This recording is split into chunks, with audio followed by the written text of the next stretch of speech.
Γεια σας παιδιά, Αλέξανδρος εδώ και σήμερα θα προσπαθήσουμε να περάσουμε το όριο από τα 5 μαξιλάρια ή από τα 4, δεν ξέρω, ή από τα 3.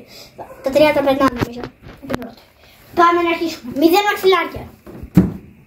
Yes, 0 μαξιλάρια, yes. Πάμε να δούμε για ένα μαξιλάρι.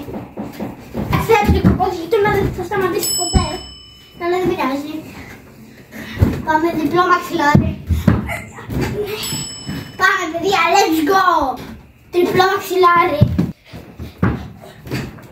Όχι ρε παιδιά.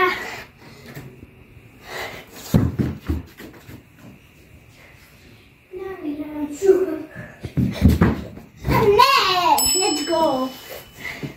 Όποιος είδε το ακούμπησα να μου γράψει κάτω στα σχόλια. Τετραπλό μαξιλάρι.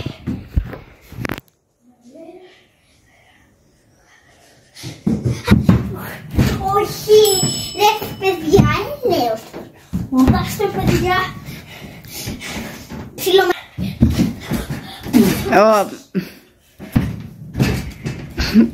παιδιά! Όχι ρε φίλε. Όταν με κοιτάει να κάνει subscribe.